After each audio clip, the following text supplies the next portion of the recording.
Hello, everybody, and welcome to the first episode of the Closers podcast. I am Mark Ruffalo, reporting live from a undisclosed location. Shout out to Greg. I got with me my man of the hour, Quinn. Say what up to the people. Hey, how's it going? And we also got, just sitting on the sidelines, we got Erwundo, the Magic Man. And we got Victor the Lime, El Limon. And this is the first podcast, so we're just going to... The inaugural podcast. The Cherry Buster. The Cherry Buster. Yes, sir. So we're just going to kind of dive right in and just talk about a little bit about Quinn. We're going to delve into who he is a little bit, and we're going to expand from there and talk about his interests and all that stuff. It's a podcast about nothing, so just go along with it. So let's start with where it all began, Angels Camp. So where exactly were you born? Do you know? I could tell you probably Sonora. It's a little bit above. I don't know. Probably factually inaccurate, but it's in that same vicinity. Mm-hmm. In Old Tuolumne Hospital, it's now a haunted hospital. It's long since closed down. Wow. That's about all I could tell you for that entire section of my life. I'm not too good with remembering shit. And then you moved across country, right? Yeah. Moved from there to Kentucky. Oh, Kentucky. So it's about as different as you can get, mountains and the just sort of temperate climate you get in California, right? Compared to that in Kentucky, it's Mm-hmm. far different. You get a bunch of people here today. They'll talk about, they'll complain about the rain or the heat. It's nothing. It's nothing compared to Kentucky. Right. It's insane. It's chaos. The rain, the heat, the humidity. Yeah. I've seen people pass out. I've seen kids pass out. Really? No. But metaphorically speaking, yes. Interesting. There have been kids who, in the South, Kentucky, Tennessee, around this area, and I lived right on the border, who would go to, football practice, and they would pass out. Wow. And might have been one or two of them that died. I'm assuming the humidity was pretty crazy. Yeah. It's insane. It would take 98-degree weather and make it feel like 110. Jesus Christ. With 100% humidity. Yeah, me being a California boy, I wouldn't know nothing about all that. The one time I visited the East Coast, it was California weather, so I don't even have anything to gauge it against, but that's crazy. So then you moved back, or actually no, you moved from... I moved from...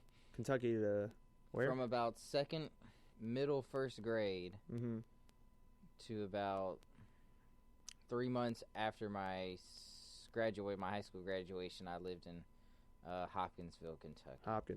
And then after that, I relocated to North Platte, Nebraska. Oh. Which is dead in the center of the country. Interesting. So you recently, well, not recently, but I guess in relation to the rest of your life, recently moved to California, moved back. And you rep 209 pretty hard. So let's talk about that a little bit. So your admiration for the Diaz brothers, when did that start? Because you're a big MMA guy. You're probably the biggest MMA guy I know in my life. So. Well, yeah. Yeah, I was born in California, and then I left, and I wasn't really into a lot of sports. I didn't watch a lot of sports. I was into football and basketball and stuff. I was more about playing them instead of watching them. Right. But one sport that I really loved watching was MMA, and the first MMA fight I ever saw was Takanori Gomi versus Nick Diaz. Ooh. I couldn't tell you which Pride number it was, whether it was Pride 33 or whatever, but I think it was I want to say it was Pride 33, Final Conflict, Las Vegas. Nick Diaz won. I don't know, maybe it was a second round go plata. Right. And I don't know, it was just cool, it was something to connect with, that someone from where I'm from, generally speaking, is just this hardcore. Right. And it was just really awesome. So, I gravitated towards Nick and towards Nate, and just kind of stuck with them. Just their realness, you know. Yeah, no, they're hella real. So do you think Nick is gonna fight in the UFC again? If like, I don't know. I'm not. I wouldn't want it if he would want to. You know, in my eyes, you know, Nick's a legend. Right. You know, like he's the secret level that you've achieved after you've run through the gauntlet of a game. Right. Like at the end of Soul Calibur, you've beaten everybody, and then like the clouds swell and some secret boss emerges. You know, our secret boss is Nick Diaz. Ah, that's a good analogy. I like that a lot. So speaking of Pride, would you like to see, because UFC bought Pride, if I'm not mistaken, correct? Or am I mistaken?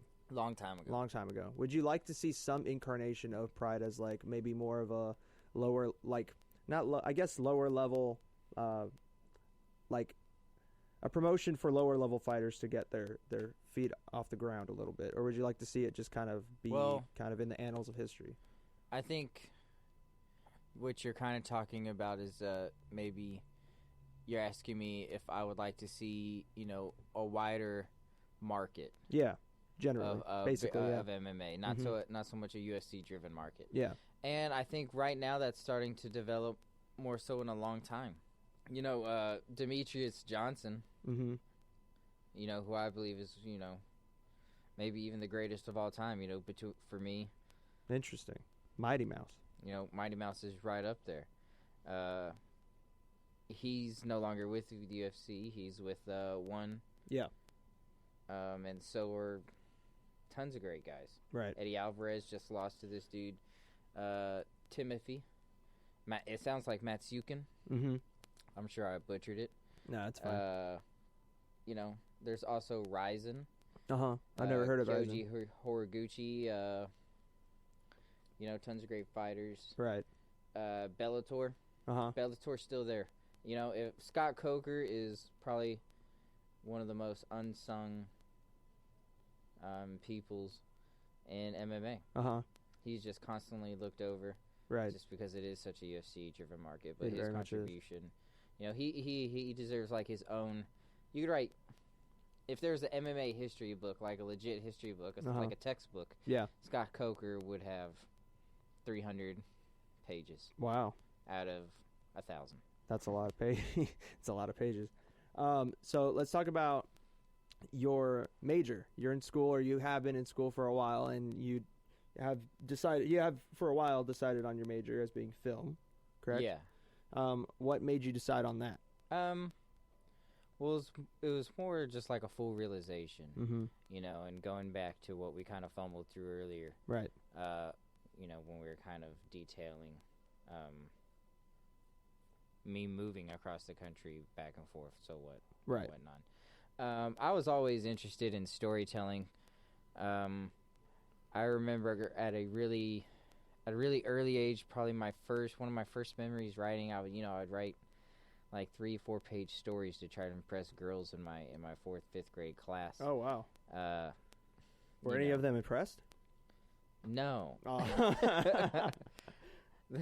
Oh, that sucks. I remember I wrote one about the French and Indian War and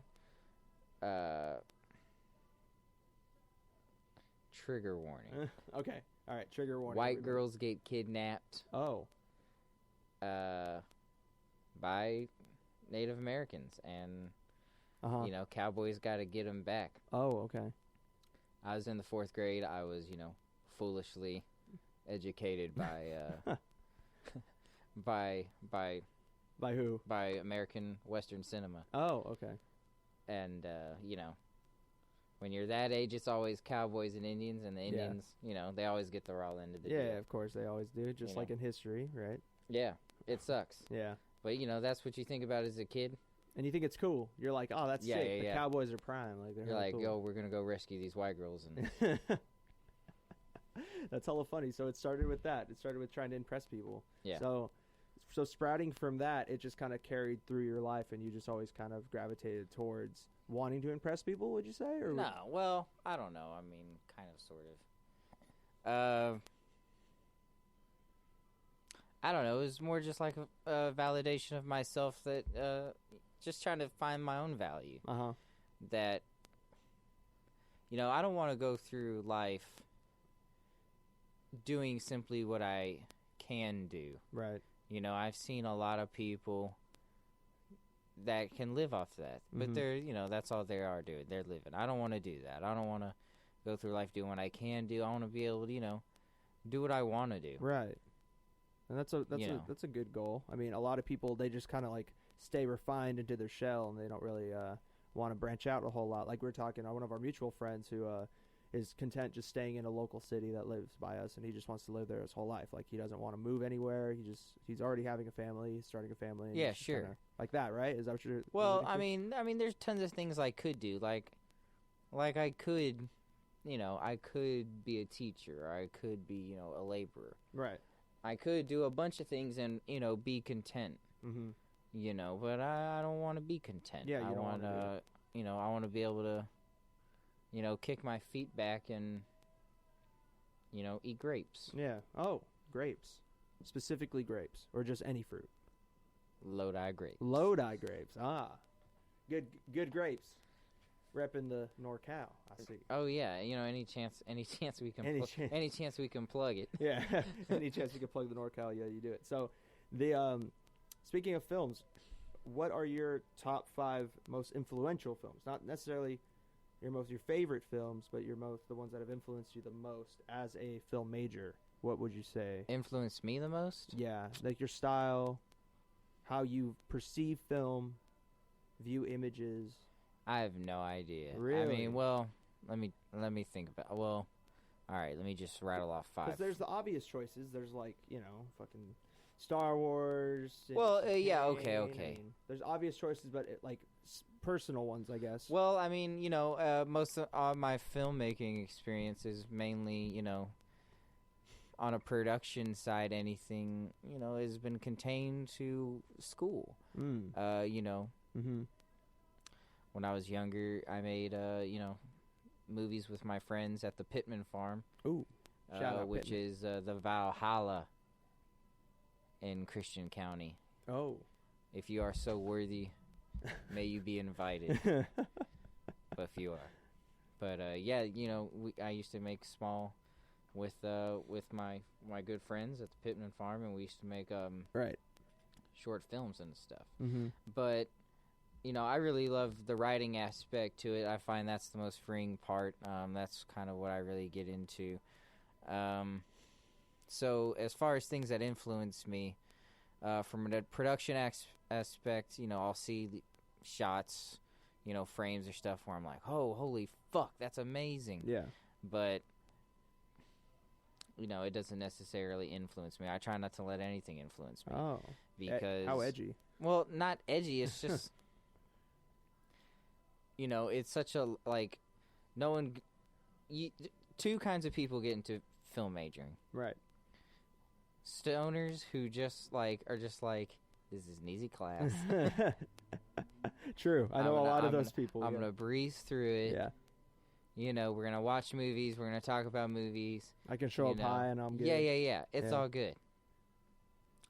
And there are other folks who have, you know... lofty goals. Right. I mean, you know, think about the type of pedestal your favorite movie is on. It's pretty high pedestal for me in my eyes. That's what everyone in this major wants to achieve. Like no one gets into it thinking, you know, oh well, I'm content with showing my films at your local, you know, GoT film festival. Yeah. No one wants to do that. Right, you know, everyone wants to, you know, make the next fucking Apocalypse Now. The next, you know. Yeah, no, that makes sense. The next Beach Bum. Oh, speaking of Beach Bum, I know you have a lot to say about that movie, so I want to hear your thoughts. I don't have a lot to say. No, you do have a lot to say. I just think I feel like you do. I just think it was rad. It was cool. I enjoyed it. I'll say the first act, I sat through it like. There are times where I just chuckled like, what the fuck am I watching, man? This is some wild shit. Right. You know, and I don't want to divulge anything in the plot, but, you know, there's a point in which things turn. Of course, like in any movie, there's a turn. And things are a bit more. You can see things a bit more soberly. Honestly, the first act is kind of like you're fucked up, which so the filmmaker you think did that on purpose. So like in the beginning, you're supposed to feel kind of fucked up, and then as you go along, you sober up. Like, is that what you're kind of? I don't know about that. I can't speak to what the filmmaker was trying to portray. Do you think that? Maybe that's a possibility, or no? I mean, sure, anything's possible, but... Shout out Kevin Garnett. yeah. Everything is possible! No, the first act is, you're riding high. Right. And everything's great. You're at the peak. You're at the peak of your fucked upness. Mm-hmm. And then there's you get smacked with reality. Yeah. And then, things simmer down. No. Not even that. The beat keeps going. No, the beat keeps going. The beat keeps going. The train keeps rolling. The train keeps rolling. I need to see this movie now. That it's a fun movie. I enjoyed it. You told me that it's been getting a bunch of bad reviews, right? No. Oh. I mean, if you look at Rotten Tomatoes and you see reviews, stuff like this, you can't really let that influence you. You shouldn't. Uh-huh. If you're a film, if you're a film and media major, if you're a film, radio, television production major, right? You can't let things like reviews influence you. Why not? Because right now, as a student, you're creatively, this might be the most freedom you will ever have. True. Yeah, no, that's very true. And you don't want something as a sideline reporter, commenting on how something is from deterring you from experiencing someone else's creative work. Right. You really just want to soak in as much as possible. Right. So, other than The Beach Bum, what has been the best film that you've seen this year? I mean, we're only 4 months in, so. No, I really liked. I can't remember if it came out this year, this year or before Christmas, but I really liked Overlord. Overlord was sick. Oh, Overlord, yeah. You told me about that one. Yeah, I think J.J. Abrams produced it. Oh wow. World War II zombie movie. Really? I know you told me about it. I think it did come out before Christmas, but I'll let it stand. So what about that movie? Did you really enjoy? You can remember. No, I just enjoyed the entertainment value of it. Oh, okay. So nothing too deep. Nah. I don't think every movie needs to present layers upon layers of lasagna of good meat and onion and cheese, right, and dough. Some sense. Movies are like you just need to strap in and enjoy the ride. And that's where I feel like I get lost sometimes. Where I'm always looking. I don't want to watch a movie with no substance, even if it's just a fun time where I just kind of turn my brain off and just watch. Like I always want to watch a movie that's like super intricate, where the director obviously took their time to produce it. Much like one of my favorite movies that I've seen in the past maybe 5 years, The Revenant. Like it's just super intense from the get-go, and the story is just super, in my opinion, moving and powerful and inspiring. But then you have movies like Overlord or The Beach Bum where you just kind of sit back and you're just... I don't really tend to like those movies. So to people like me, that's kind of more serious all the time, what's your advice to like get through that? To loosen the fuck up? Yeah, to loosen up, yeah. How do you do that? Smoke a little weed. Relax a little. Life is not so serious. Yeah, but like... I don't know. If you go through everything searching for the deeper meaning, you'll never notice what beautiful things you got around you. But I mean, I just naturally am more of a guy that kind of, everything has to be kind of more deep for me. So I don't know how to really get past that. Okay. I guess now I'm just asking you for personal advice, but like... No, I mean, it's all in how it's delivered and stuff. So how you may have felt about with The Revenant, let me ask you this: how did you like Mad Max Fury Road? I thought I was gonna not really like it, but I actually really liked it. It was a good movie. Was it one of your best of the year when it came out? That year, what year was that? 16 I can't remember. or 15? 17, something like that. I think it was 16. But yeah, that was definitely one of the best of the year. I think I saw it the year after, but I would lump it in. Yeah. Well, I mean, it's not a very deep plot. It's not a very complex plot. Mm-hmm. One could argue that it's not very, it's not thick lasagna. True.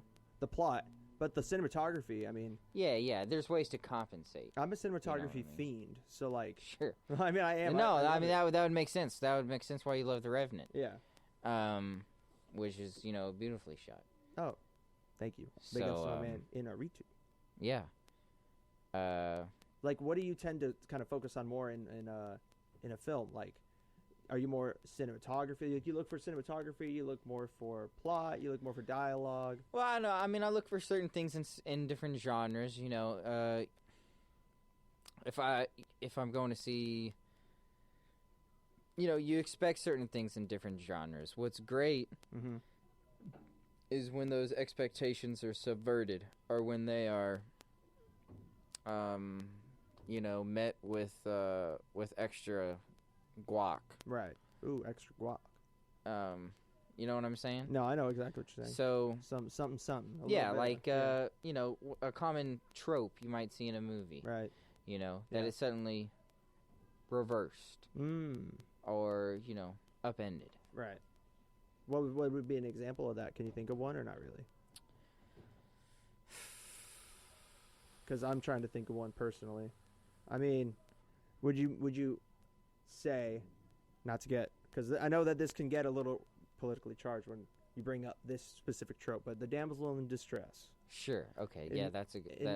Certainly that's a trope. In Mad Max Fury Road, you can assume Max is the damsel, so to speak. Like, I forgot her name, but the one Furiosa. Yeah, Furiosa. Like, she kind of saves his fucking ass. A couple times. Right? So you're talking about that. Like that, for an example, that would fit what you're trying to say. Or not really. Kind of. I mean, yeah, like, certainly, like, a damsel in distress, yeah.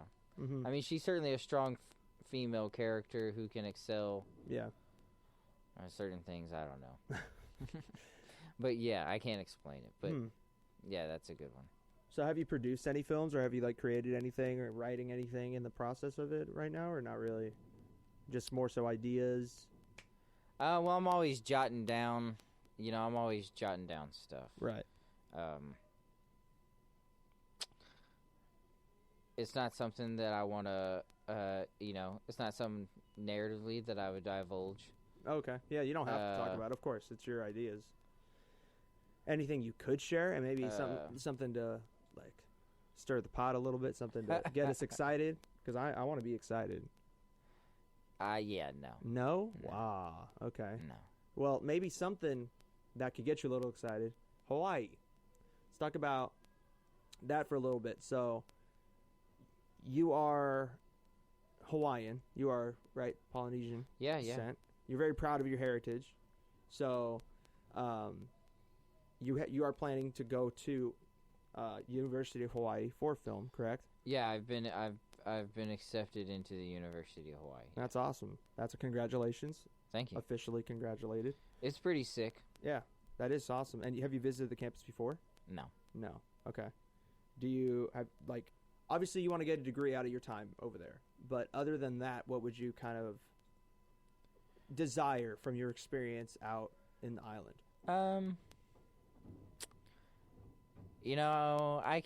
I can't say anything. There's nothing specific you'd want? No, I don't know. I mean, being Hawaiian and not growing up in Hawaii, I didn't go to Hawaii for the first 26 years of my life. I'm sorry. For the first 26 years of my life, I had never been. Yeah. I went the first time last year. Mm-hmm. So being Hawaiian and not ever being in Hawaii. Right. Or, you've never been, or, not being born there, but being Hawaiian. It's kind of like, it's kind of like being a fish born in an aquarium. Right. And never being to the ocean. That makes sense. That's a good analogy. I like that. So to be able to get accepted there is to the school Mm-hmm. is it's pretty huge. That is really I big. wouldn't lie and say it's not personally gratifying. Oh, I can imagine. Learning more about where you come from, the past, your ancestors' past, the things they did, Mm-hmm. What the things they ate, what kind of lives did they experience, Right. Yeah. I think that's important. It's something I've always been interested in. True. It's something I've always wanted to retrace, Yeah. You're going to Sac State. Yes, I am.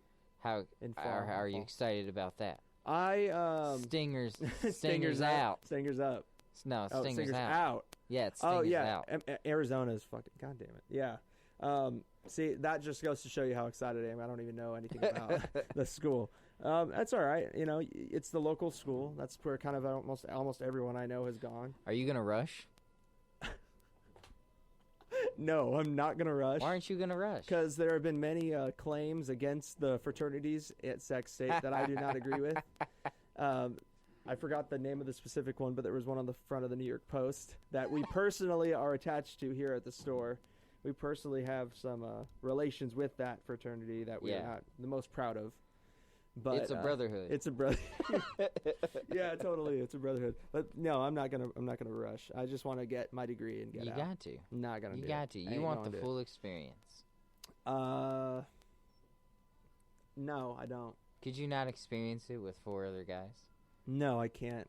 I can't do that. What about 6? No. No, I mean, I've already kind of like lost that. Like as a person who is in school at an older age, like you and I both don't have that normal, stereotypical American college experience of out of high school, you go away to school, you rush, and you fucking have all these friends. You live in dorms, you party all the damn time. You're just dating a bunch, and you're having a great fucking time. And like you get your degree after 4 years, you move on, get a job. You're like, you don't. I'm not gonna have that. I kind of had that. I kind of had that experience. Oh, you did. Kind of. So let's talk about that. I mean, Do you know? You don't want to let your past kind of like follow you a little bit? Or? No. I mean, I didn't rush or anything like that. But I did go to a university a little bit. It was like a year and a half after a year. Okay. I remember it was like 2012. Right. I went to Western Kentucky University, home of the Hilltoppers, Bowling Green, Kentucky. Bowling Green, Kentucky, not Ohio. Yes, sir. Fuck Ohio. The anus of America. Fuck Ohio. Why? Have you been there? I'm assuming you've been there. No. So Bowling Green, Kentucky. Bowling Green, Kentucky, Okay. where the real G's lie. Okay. Bowling Green, Kentucky. Yeah, Yeah. that was my first taste of freedom. Freedom. As stated earlier, my Right. family had relocated from Kentucky to Nebraska, and I Mhm. had followed suit. But I miss my friends so much, man. That time when I moved from California to Kentucky, Mm-hmm. from like the first grade to the senior year of high school Right. to graduation. Right. Those years are so formative. Oh yeah, they are. You know what I mean? Those Mhm. years are fucking almost everything. They follow you for a long time. Totally. And I had the greatest group of friends, the closest group of friends. Right. And they mean everything to me. Still do. Yeah, fuck yeah, dude. Yeah, you got to ride. You got to ride with Fuck yeah, shout them out. The 270 clan. Clan 270. Clan 270. Yeah. We were a deadly crew. Deadly crew. How many of you Deadly guys were crew. in there? Oh, we Rattle them off if you want. You can rattle them we off. had we had alternating members. Oh. We had some core members. We had alternating members. Okay. That's a long list to rattle off. No, but it's like Wu-Tang. it is kind of like the Wu-Tang. No, it's not. No, it's not. But myself. I don't know if I want to shout anyone out. Okay, well, who's you too don't- public, but I will you don't shout have to. out my brother Ross. Oh. My brother Ross G. Mm-hmm. Who is the man. He's the man. He's Did he go to? He's a general. Oh. He's a general in the army. Ross, you're the man. Awesome. Oh, I hope Ross is hearing this. So did they go to Bowling Green with you as well? Or? Yeah. That's where me and my buddy Ross came real close, and my best friend Ryan. Oh, yeah. You know. Yeah. My best friend Ryan, who we really became tight at Bowling Green. Right. Ross, some other homies that I met there. That time was wild, man. Like, there was I took the first semester seriously. Oh, really? And I did super good. Life was really good That's first surprising. semester. Life was super good. You taking school seriously? Wow. That's awful to say. I'm just fucking. I just got into the university. I've been taking school seriously for some time. But after this period, I took this semester seriously. That Christmas, things had gone to shit. Oh. And things do most Christmases. They go to shit. Yeah, I know that. And then the following year, I got fucked all day. I got fucked up day. How old are you at this time? Like 21? No. No, I was I was just under. I might have been 20. Dang. 20. It's a lot more than I did when I was fucking 20, dude. Damn. We were just getting wild. Yeah. All the time. We were just getting wild. Just insane. Yeah. Throwing statues off second floors. Oh, shit. Setting couches on fire. Oof. Dancing the night away. Wow. That's just, wild. Young bloods, young fucks. Young not, not giving a hoot and hanny. Yeah, no, I feel you. So you have had kind of that college experience. Yeah, I mean, it wasn't like... not entirely. It wasn't like, I wasn't rushing and, jerking dudes off. But... shout out my boy Sway. But, it was just me and my crew, man. Yeah. Me and the 270. Yeah. The 270 gang. We hung tight. Right. Through that period. When you're from the town... Hopkinsville, Kentucky. When you're from the town, you notice each other. It's like you gravitate towards each other like the Infinity Gems. That's interesting. One cannot be too far from without the other.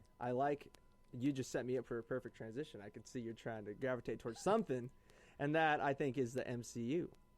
Am I mistaken or not? Oh, no, man. I'm all about the MCU. I'm all about Marvel. Uh-huh. I'm all about superheroes. Yeah. Super heroines. So, speaking of the most talked about super heroine at the time, or right now, I should say, Captain Marvel. Really quickly, before we delve into this prediction talk, because that we've been planning to talk about for some time, pertaining to the next Infinity War.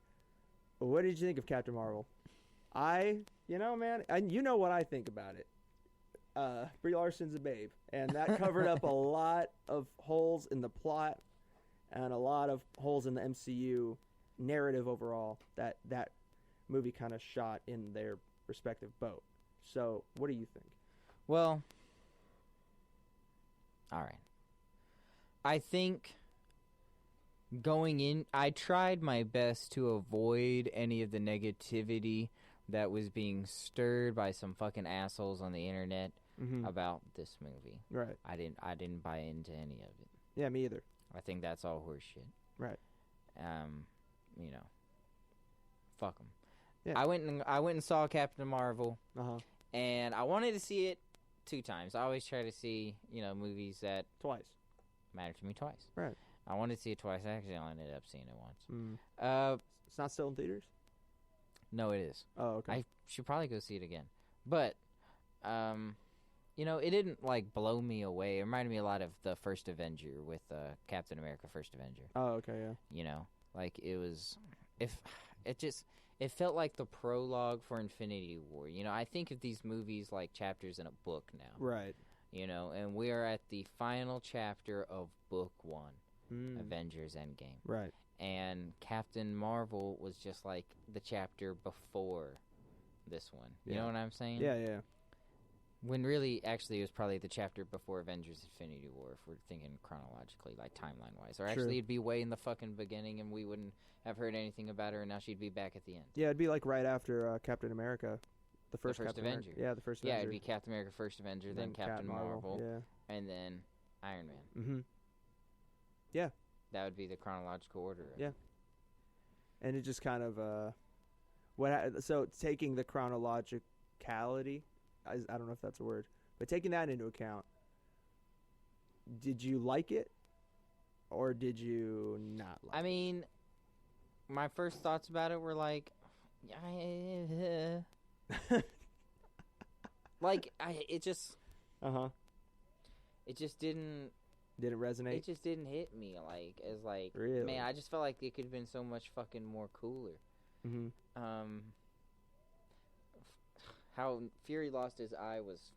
That ruined it for me, dude. I just thought it was but then again, I want to see the most violent, cool. Yeah.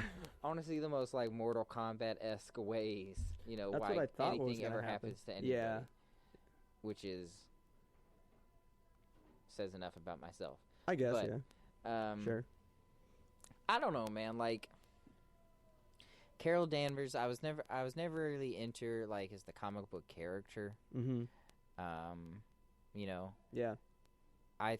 My favorite Carol Danvers story is when she loses her powers to Rogue. Because you actually read the comic books, or you've read comic books, correct? I'm an active comic book reader. Okay, yeah, because a lot of people, they just watch the movies and they think, I know shit. I'm one of those people. I'm not going to lie. The only comic book I've ever read front to back is Hawkeye. The Hawkeye one's illustrated, I believe, illustrated by David Aja. Those are the only comic books I've ever read in my life. So other than that, I don't know much about the lore. I've tried to read. I actually read Civil War, the comic books of those. Other than that, nothing else. So I am one of those kind of quote unquote fake fans who just watch the movies and think they know everything. Get things from blogs online, but you actually know things. So I read a healthy dose of comics. Mm-hmm. I don't go too balls deep into it. Mm-hmm. I kind of stick to my favorite characters. Right now, I'm really into the Immortal Hulk. Oh. By Al Ewing. I'm also reading Avengers: No Road Home. Interesting. Batman: The Damned. The Batman Who Laughs. Ooh. There's those are two DC comics. Right. But no, it's still comic books. Yeah. But I'm not reading, fucking, Groot Volume 3. Right. Or, Marvel Boy. Yeah, you're not. The story of Noah Var. Marvel Boy. That's a thing? I didn't even. Yeah. Well, that doesn't surprise me. There's a ton of. When I think of Captain Marvel as a singular movie, I don't like it too much. Right.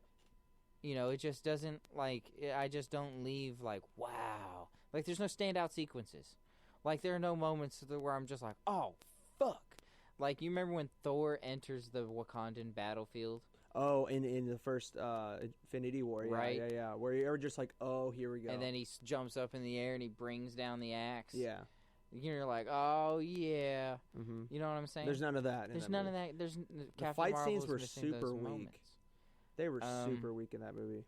But when you think about it as a chapter, when you think about it in its chronological place between Iron Man and Captain America, the First Avenger, it's not that bad.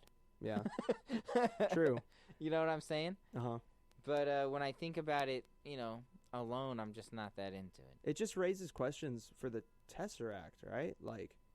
I thought I read somewhere that it kind of shoots a hole in that entire the exchanging of the Tesseract between, I think, in the... Well, it's been a long time since I've seen Captain America: The First Avenger, but that's the first time we see the Tesseract. Because I remember Red Skull's holding on to it before he evaporates. You're right. And then next time, I guess chronologically we see it is in Captain Marvel. Yeah. It's how did it get from Red Skull to where it is now? I forgot how it was introduced. How does the Flurkin get the Tesseract? Flurkin.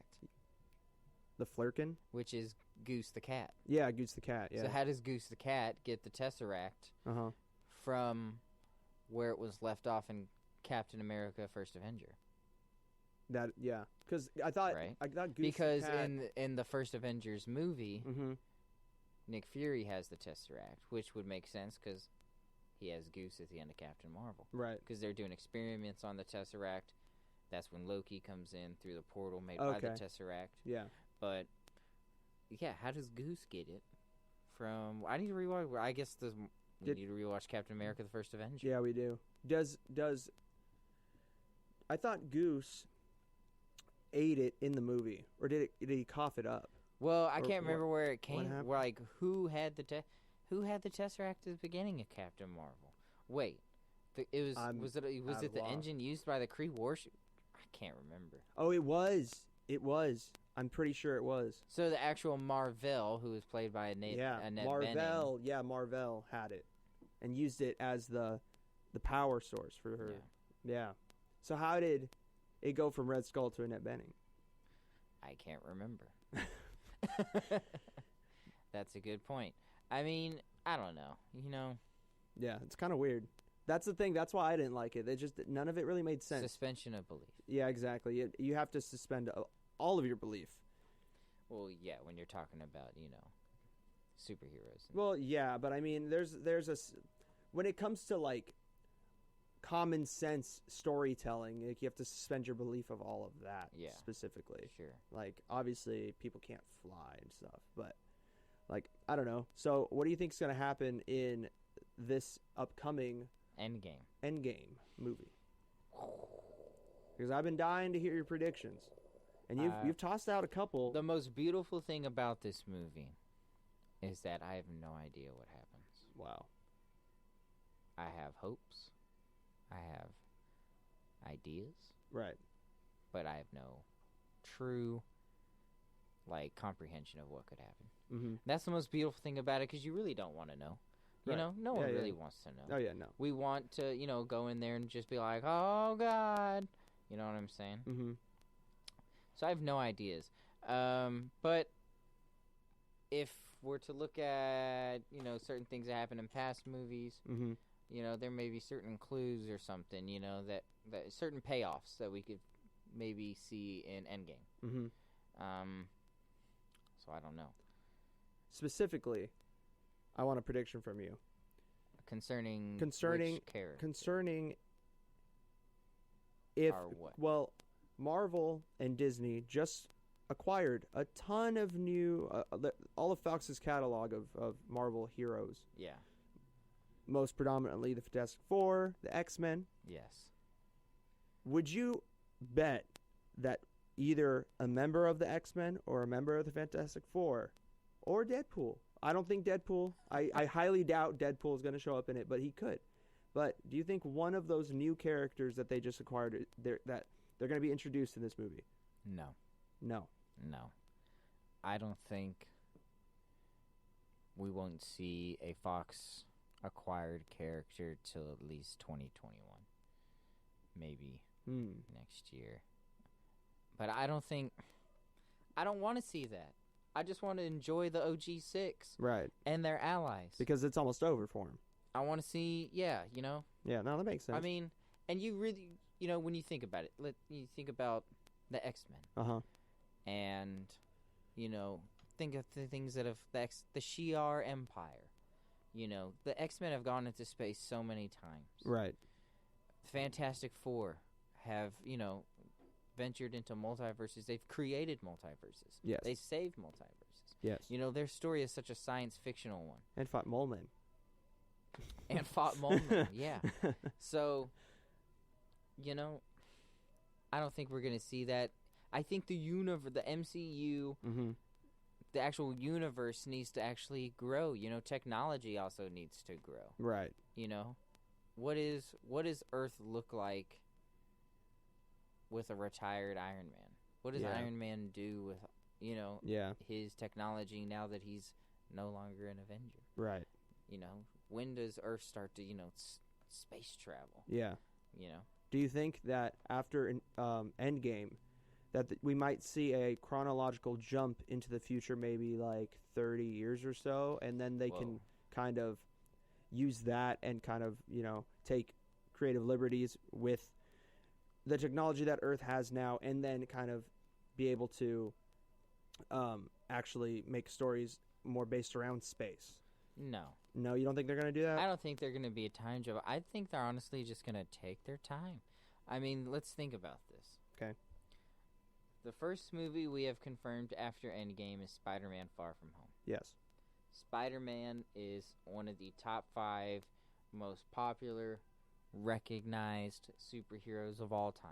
Yeah. He's arguably Marvel's greatest creation. Arguably top 15 characters of all time. Just characters. Literary characters of all time? Yeah. Hell yeah, maybe. You know, they're going to grow that with Tom Holland. Yeah. As he grows. Yeah. All right, so we know Captain Marvel just made $1 billion. Yes. We know we're going to get a Captain Marvel 2. We know we're going to I get hope a it's better Black than one. Panther 2. Oh God. We know we're going to get a Doctor Strange 2. I'm excited for that one. Yeah, me too. So, what we're going to get is just this next cast of Avengers. And I think we're just slowly going to mature into, you know, the more futuristic world that is the X-Men and Fantastic Four. Right. You know? It's going to be slow, though. So do you think the X-Men and the Fantastic Four are going to be seen as, like how Peter Parker has been seen in this first book, as you called it, of the MCU? Do you think the X-Men, maybe the Fantastic Four, they'll be kind of ushered in as that for this next book? I think, here's what I think. So, if the first book is the quote-unquote Infinity Saga, yes, I think it'd be cooler to call it the Infinity Quest. Oh. Based off the comic book. That is a cool. I think that's like cooler that. than Infinity Saga. Yeah. You know, and we're talking from Iron Man 1 to Avengers Endgame. Yes. That is the first book. Yeah. You know, and the overarching villain in that is Thanos. Yeah. So now we're at the precipice of the second book. Yes. Who the overarching villain over the next 22 films will be? Oh, who the hell knows? Maybe Galactus. I hope it's Doctor Doom. Doctor Doom. I possibly. really hope it's Doctor Doom. Possibly. He's my favorite. He's my favorite villain in the MCU. Or in Marvel Comics. Or in just in the Marvel universe in general. Doctor Doom, yeah, he's probably one of the top 5 greatest comic book villains of all time. Yeah. You know, Doctor Doom, the Joker. Yeah.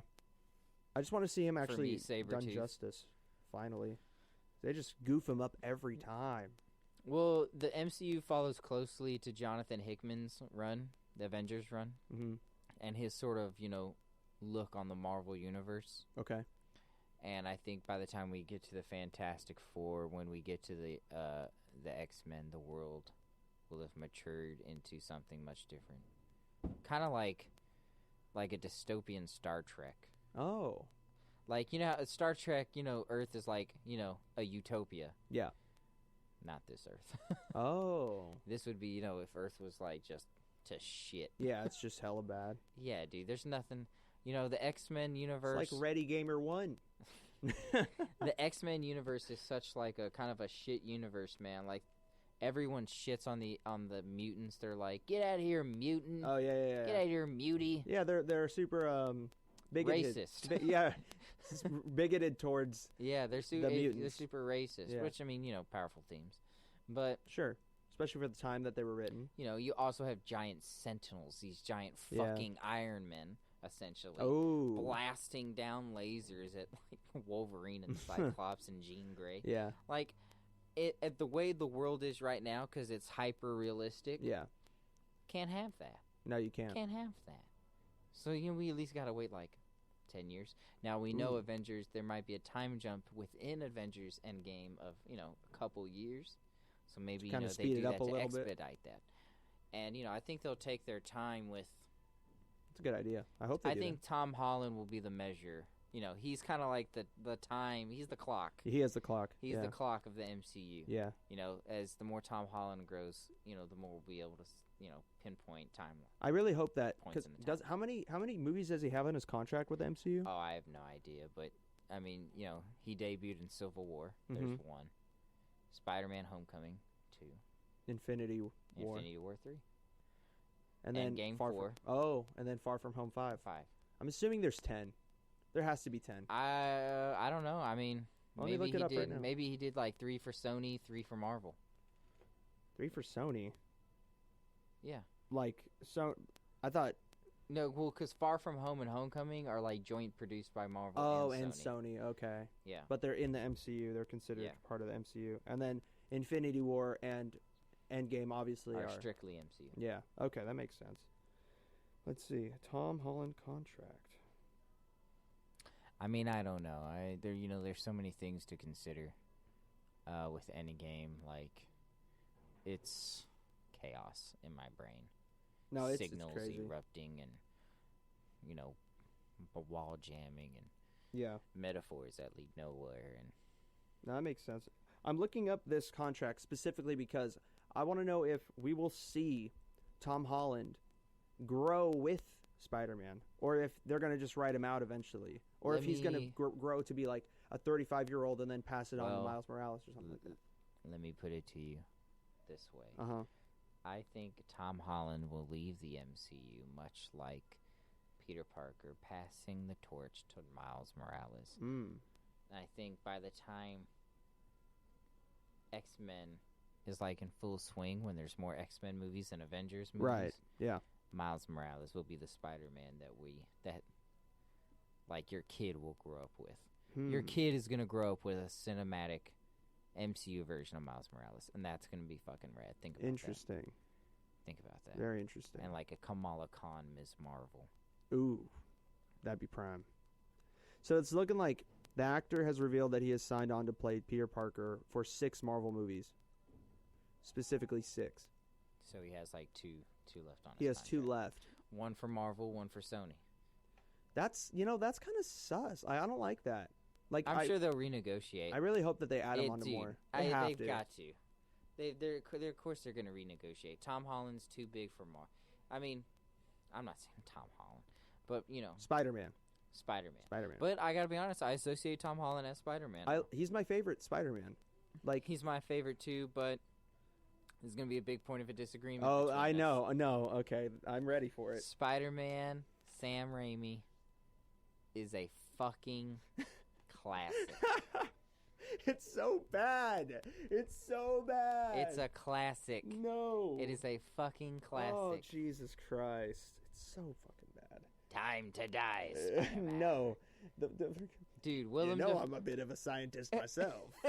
Dude, come on. to formula. Dude, Willem Dafoe is a fucking legend. Willem Dafoe is the man. No, he is. I love Willem Dafoe. I loved At Eternity's Gate. As you know, you still have to watch that movie. But Willem Dafoe is awesome. But that movie sucks. Shadow of the Vampire, Willem Dafoe movie that is Really? That is not known to many. Isn't including that Willem Dafoe on the other end of your ear. Oh, is that the Willem Dafoe? When he played Nosferatu? Yeah, with John Malkovich. Oh my god, that movie is fucking gnar, dude. Oh, dude, I still gotta watch the movie. Cool, man. I remember seeing pictures of him as Nosferatu. Oddly erotic. Really? That's kind of creepy. I don't like the idea of vampires are. Naturally well, yeah, they erotic. are naturally erotic, but no, Sam Raimi Spider-Man. I don't see many vampires though. They suck. Really? Yeah. Have you? I gotta be honest. This is just. Have you? Because you go out a lot on to like emo night. Yes. And this is a little stereotypical of me. That's fine. But have you ever felt like while you're out and you guys are sweating all on each other and electric guitars are playing and teenagers are screaming? Have you ever thought maybe a vampire? Just like that, I'm next to a vampire. Yeah. No, but I have thought about it when I'm walking by myself past a dude and I mean, I wear predominantly dark clothing, so I can't really fucking talk. But like when a dude walks by me, or a lady who is rather goth inspired, but not goth in the sense of like they have a ton of makeup and shit, but just really like have a really dark demeanor. And they walk by me like a bad vibe, and they're just straight like she giving you that side eye. Yeah, exactly. And fuck off. But they're by themselves. That if they're with people, I'm like, okay, he just like has he's trying to fit an image. Does she have bangs? Yes. Vampire. Yeah, that's exactly. I'm like, vampire. I wonder if it's real. And then I've like walked down alleys and stuff to get to cars, and I see like random people, just like not homeless people. They don't look homeless. It could be. There's not like one way to look homeless or whatever, or be homeless, but it's like I don't know every woman that has bangs is a vampire. I'd say so. But I they know are. every woman that has bangs He's a vampire. At least that's my first thought. It's like a warning sign, you know. Women have warning signs about men, like, this cocksucker may try to rape me. Yeah. You know, when I see a woman with bangs, I'm like, vampire. Vampire? Maybe. We got a couple. Dude, we got a couple in the store. But Couple anyway. vampires? Yeah, a couple vampires in the store then, I'm pretty sure. Stopping by, picking up some packages. It's funny, though. I've tweeted this, but right before Halloween, I went to the dentist. And my dentist informed me that I have abnormally sharp canines for a human. Vampire.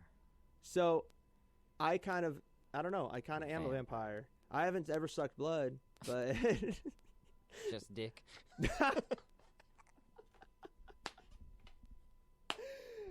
No, never done that. Juvenile. Never done that. But yeah, so it's kind of funny. Speaking of vampires, in some circles, I guess I'd be considered one, like an actual human vampire. It's kind of weird. Kind of weird. I knew a guy in high school who thought he was a vampire. When you grow up in the South, when you grew up in the South, yeah, some weird things happen. But I knew a guy in high school who thought he was a vampire. Like, you know, he'd wear really tight pants, okay, and small shirts. He'd show his shoulders. Oh, but they'd still be like your regular, you know, sleeve shirt. Yeah, but he'd show his shoulders. Oh, he'd just roll it up. No, his shirt would be that small you could see his shoulders. What? Yeah. So he's like wearing like clothes from like the baby Gap. The baby Gap. Yeah. Yeah. Vampire. Or maybe he's just has eccentric. I don't know. Nah. Vampire? Yeah. Has to be a vampire. I mean, you know, there are reports of him biting people. Really? Yeah. No way. He was oddly erotic as well. Vampire. He's oddly erotic. Jesus Christ. Well, I got to watch that movie with Willem Dafoe. As Nosferatu. Oh, but back to Spider-Man. Yeah. The shit. No, not. Spider-Man is rad, dude. Tobey Maguire Spider-Man. Remove Spider-Man number 1. Macho Man Randy Savage. Okay. Come on. Look, I have a great memory of going to see that movie in theaters. My dad took me. I dressed up in a Spider-Man costume from Halloween. And, you know, when you're young, like, or at least when I was younger, I hated wearing masks, but I really wanted to look like Spider-Man. So my mom cut out the eyes for me. So I literally was a Spider-Man walking around with just, like, no white on the eyes. So I looked a little weird, but, like, I remember going and, like, seeing that movie, thinking it was the most cool thing ever. Never watched. Still is. No, it's not. Didn't watch it again until a couple of years ago with a friend who she really liked it a lot. Still thought it was awesome, and I was just like, "This is fucking." Sounds like a keeper. This is fucking stupid. You're lame. No, I'm not lame. No, okay. Let me break it down as to why I don't like that movie. So, it starts out, and Peter Parker.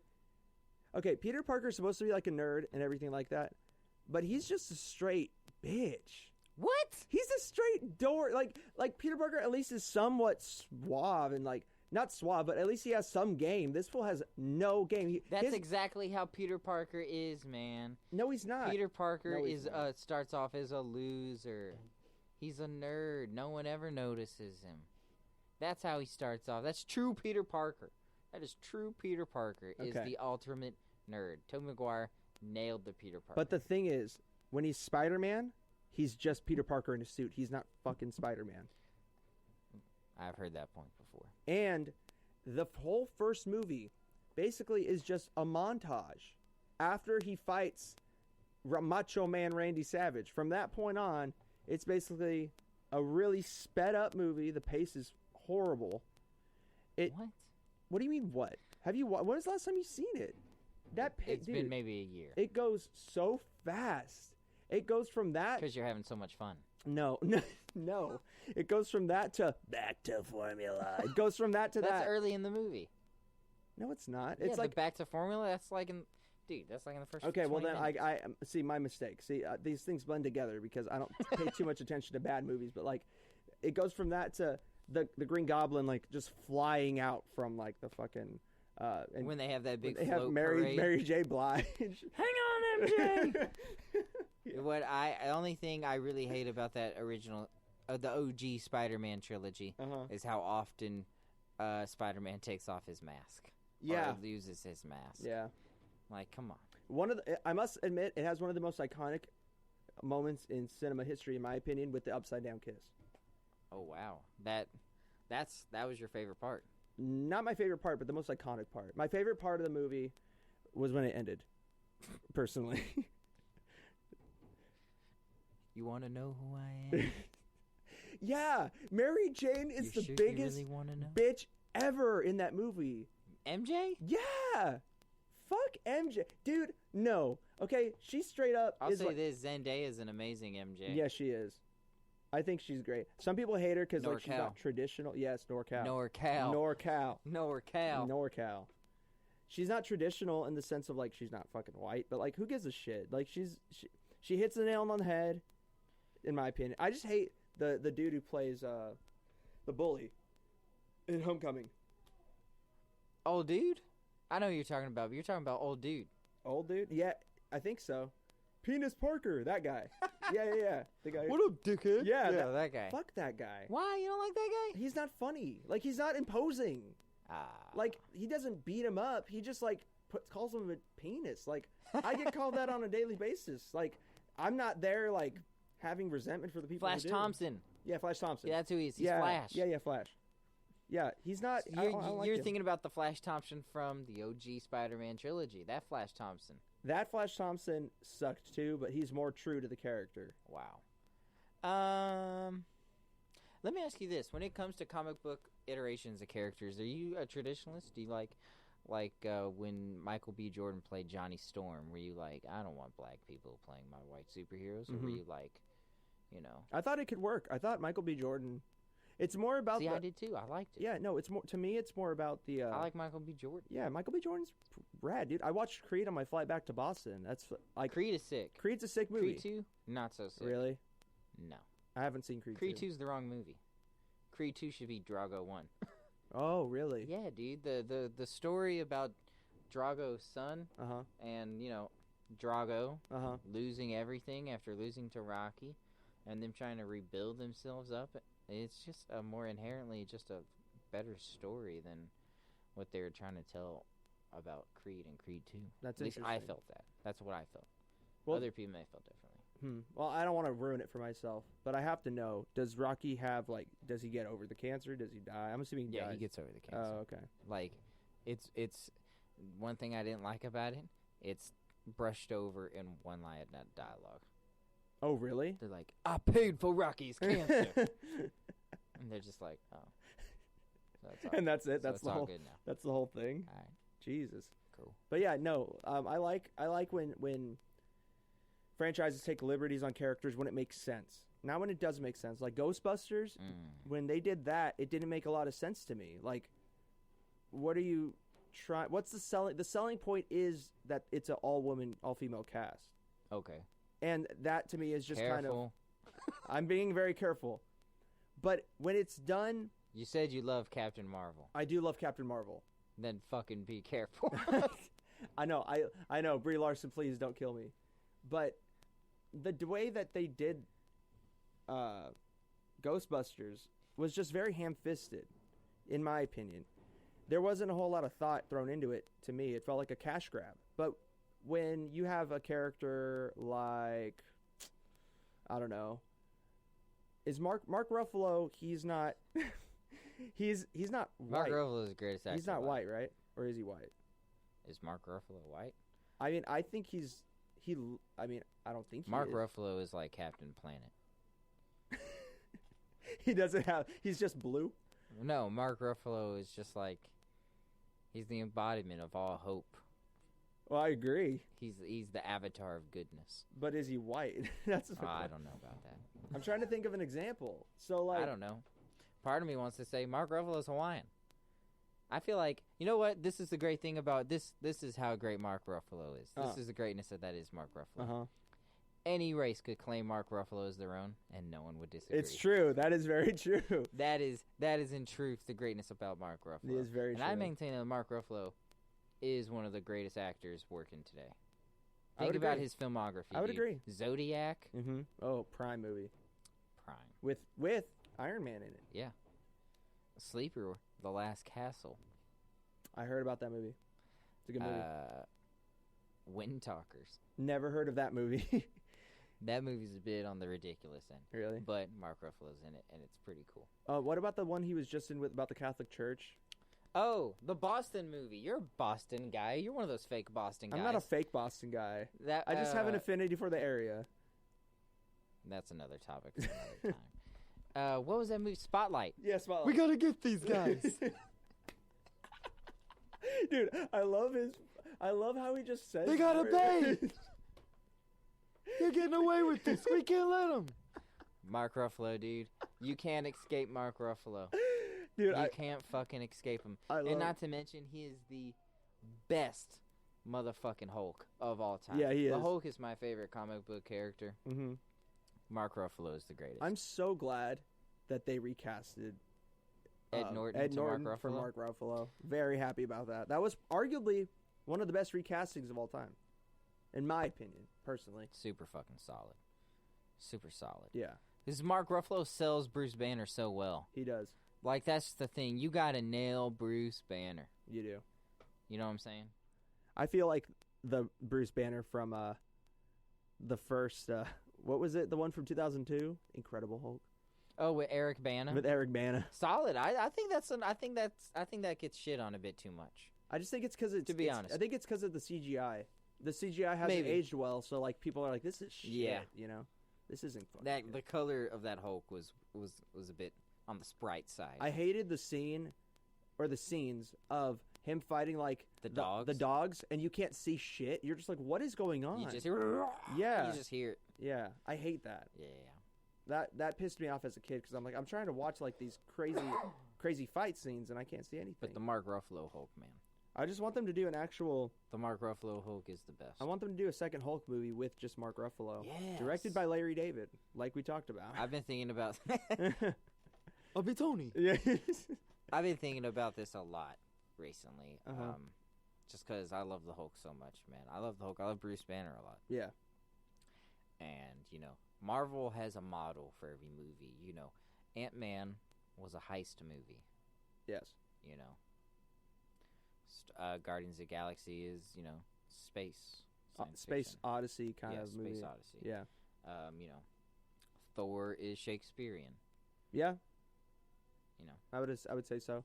Captain Marvel is a 90s buddy cop movie. Yeah. That is, wow. You know, yeah. they follow certain, you know, tropes. Certain things. Yeah. As you talked about earlier. But they don't have a monster movie. That movie would be the Hulk. The Hulk. Would you introduce Abomination? Or no, Abomination was already done, right? You know what? I think honestly, maybe it's just recency bias, but Immortal Hulk is so good. I would kind of follow that. What happens in that, if I may ask? Well, you got to read it, but you know, Bruce Banner died. Comes back to life. Everyone's like, the Hulk is back.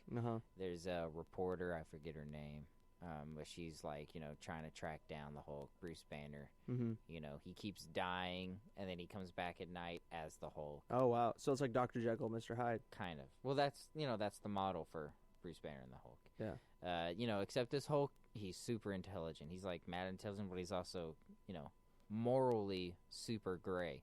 Oh, okay. Like, he's, you know, totally down to, you know, fuck people up. Yeah. It's amazing. It's awesome. That sounds really cool. You know, but the real, you know, in this monster movie about the Hulk, you know, you sell the Hulk as the monster, but the real monster is, you know, Bruce Banner's father. Oh. You know, it's really a story about a child who's abused by his parent. Yeah. And, you know. You don't really see a whole, That'd be pretty deep. That would be super deep. That'd be pretty deep and dark for a Marvel movie. But that'd be cool. But yeah, eventually you have to grow and you have to cater towards, you know, audiences. Why do you think Logan and Deadpool are so successful? Yeah. You know, because there's a giant portion of the audience that wants to see, you know, more mature stuff. Yeah. Yeah. I mean, how can you know, Wolverine is going to be a big part of the MCU because it's Wolverine. Yeah. You know, we were talking about the top 5 greatest superheroes earlier. Wolverine might be in the top 5. True. Yeah, I'd say so. You know? Yeah.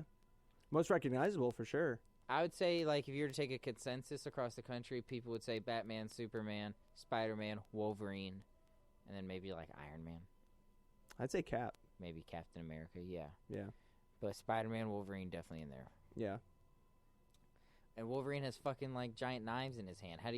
How can you show Wolverine in action? Yeah, exactly. And expect me not to believe someone's arm or head isn't getting chopped off. Yeah. I want to see that. It has to be a little graphic. Yeah. That's what I hope they kind of lean more towards in this next chapter, as you've called it many times.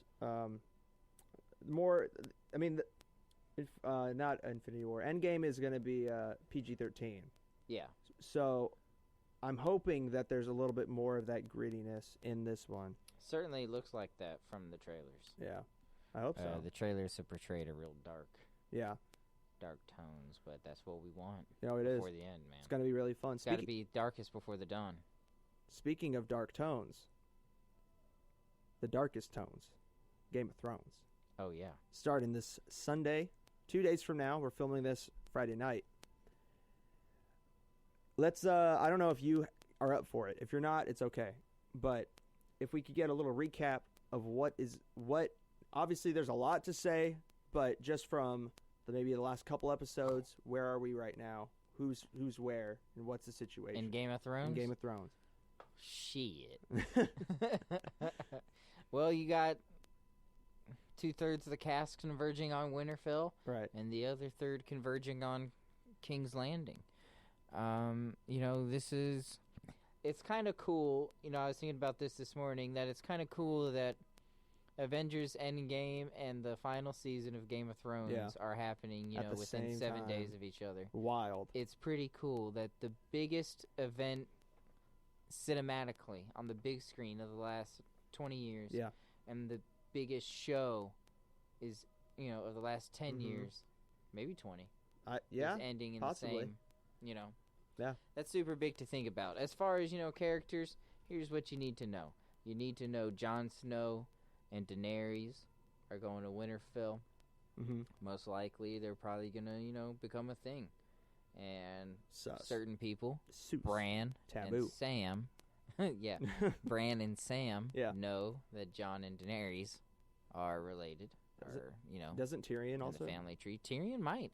I kind of thought about that in the final episode of the previous season. There, you know, Jon, knocks on Dany's door. Dany lets him in, and you know, Tyrion kind of sees this happening from down the corridor or whatever. Right. And there's a lot of interpretations about what was Tyrion thinking, or you know, why was he lurking or whatever. But I wondered if maybe, you know, he knew, you know, the story of Rhaegar Targaryen and Lyanna Stark. Who knows how to pronounce it? Yeah. I think it's Lyanna Stark. I think you're right. Lyanna Stark and Rhaegar Targaryen is not, you know, it's not something everyone fucking knows about. Yeah, exactly. You know? And he's a very well-read character. Like he's very knowledgeable. Tyrion, you know, he drinks and he knows things. Yeah, that's his strength. Yeah, personally, that's his superpower. Yeah, no, I'm excited for it. I mean, it's been since what summer 2 years. Summer of 2017. Lots changed since then. Oh man. yeah, holy shit, that's crazy. Another thing I was thinking about, you were talking about how this series is arguably the most important series, or the most popular series in the last 20 years, right? Is that what you said? Or it's definitely the biggest. The biggest. And I was also thinking how after this series, I don't think there'll ever be another show like this, in the sense of with Netflix and Hulu and Amazon Prime rising up with this weekly episodic event that everyone's talking about for a whole week. Like, those shows are going away. Like, no one really watches those anymore. Like, everything's just put on Hulu and Netflix, and you just binge watch everything. Like, no one really has a conversation about shows anymore until you're done with the whole series or the whole season, and then you talk about it. Oh, well, I think I don't think it'll happen. I think Game of Thrones is going to be like the MCU at some point. Really?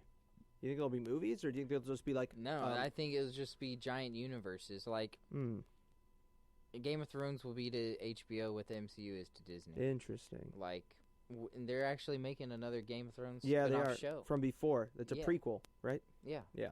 You know, the lore of A Song of Ice and Fire, which is the the source material from which the show is derived, Right. is thick. Yes. Like, tomes worthy. Right. They have a universe they could make thousands of shows on, truly. No, yeah. So that's, I predict Game of Thrones is going to be around for a long time, actually. You think so? Yeah. I hope so. I mean, it's a fun show. I mean, I started watching it pretty late when I lived in San Francisco and had nothing better to do. I was given all first 5 seasons by my brother and my older brother, and I just like binged through them in like 3 weeks. And I mean, that show, I don't know how they do it where I haven't really watched another show other than Breaking Bad maybe where every episode just has you at the edge of your seat and you're just like, oh shit. Every episode ends that way. Killing Eve. Killing Eve? Killing Eve is that new show. Really? Killing Eve is that good. It's amazing. What's it on? BBC, I believe. Okay. Dude, it's so good. The first season's on Hulu. It's amazing. Really? Like, it's just so good. The acting in it, everything about it, it's amazing. The writing. Mm-hmm. Honestly, like, if you could have continued success, it could easily be like an all-time great. Really? Yeah, Killing Eve's that Who's good. in it? Sandra Oh. Oh, Sandra Oh. From, most people probably be like Grey's Anatomy. Sandra Oh. Okay. She's amazing in it. Interesting. Never thought I'd see her in anything other than Grey's Anatomy, honestly. That's probably the most. She might be the only American in the cast. Really? Yeah. Well, like I said, Well, I mean, it's a on British show. It's on yeah. the BBC. Yeah. British. So yeah, I would recommend Killing Eve. It's a big weekend, big fucking weekend. Game of Thrones coming out on Sunday. UFC 236. Oh, on yeah. Saturday. Yes. Big drama show. You want to talk about that a little bit? Oh yeah. I'm down. Yeah, let's hear it. Let's hear your preview. Well, UFC 236, Atlanta, Georgia. Your main event. Yeah. Dustin the Diamond Poirier versus the King, the Blessed Express, Marvelous Max Holloway. Making the jump from 145, the current featherweight undisputed champion, to 155. He will fight Dustin Poirier. The winner, most likely, will fight Khabib Nurmagomedov. Wow. Max Holloway's riding a 13-fight win streak. Wow. I think that got me hyped. there's only a few people. Who else is Demetrius Johnson, Mighty Mouse, flyweight champion, former flyweight champion, has a win streak comparable to that. I think George St. Pierre's longest win streak was somewhere in the range of 9 to 11. Really? I thought that he had more. I thought he had more, but Anderson Silva, I think, was in that 9 to 11 range, maybe 13. John Jones is in that range, so that's kind of the point. Is Max Holloway is already in the company of John Jones, George St. Pierre, and Demetrius Anderson Johnson, Silva. Anderson Silva, and Max Holloway is like 27. That's fucking crazy. That's crazy. You don't think Tony Ferguson is gonna fight Khabib before either of those guys, or no? Well, Tony Ferguson, I'm no journalist or nothing, so I don't want to speak, too definitively on it. Right. But you do read a lot. Apparently, he's having some health issues. Oh. And he's going to be out for the time. But if Tony Ferguson has shown us anything, it's shown us that, health issues ain't nothing to him. Yeah. He blew his knee and then came back in record time to fucking fight Anthony Pettis in what was like the fight possibly of the year. Like, yeah. it was insane. Anthony Pettis. It was a blood orgy. Dude, that whole card was just stacked. That was the Khabib Connor. Yeah. Connor card. Yeah. 223? Yeah, 223. Yeah. Was it? I think you're right. I almost said 202, but that was Connor Nate Diaz too. Yeah. Yeah, that's the main event. So what happens if Max Holloway wins? If Max Holloway wins, he maybe fights Khabib Nurmagomedov. He's also technically a champ, even though it's for the interim lightweight title. Mm-hmm. And think about what this does for his legacy, man. Holy shit. Because I know 14-fight win streak. Uh-huh. Defending featherweight champion, and now the interim lightweight champion. Holy shit. Does he have an argument for greatest of all time?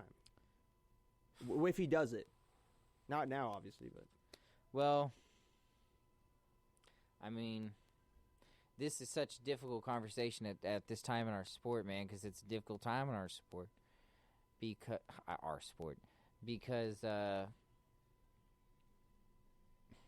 John Jones has failed for drug tests. multiple times. Anderson Silva has popped Oh, he popped? multiple times. Yeah. You know, these are two people that we consider greats. I believe John Jones is the greatest talent to ever fight. But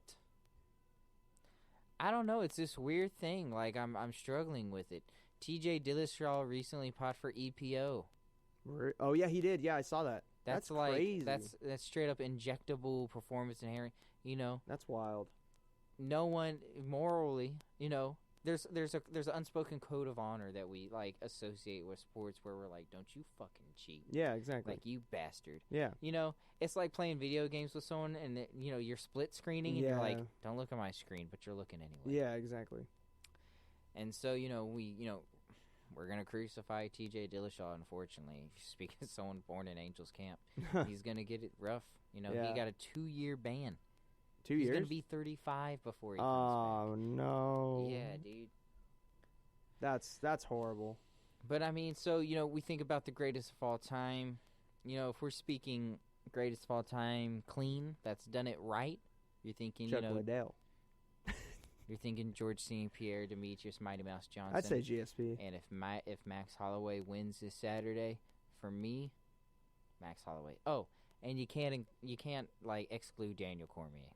Oh, yeah, of course not. No, Champ, no. Daniel Can't do it. Cormier. Yeah, champ. Can't. Dustin Poirier wins. Uh-huh. Fucking huge for his career, man. Dustin Poirier has been in the game for a long time. Yeah, he has, huh? And he's pieced some fools up.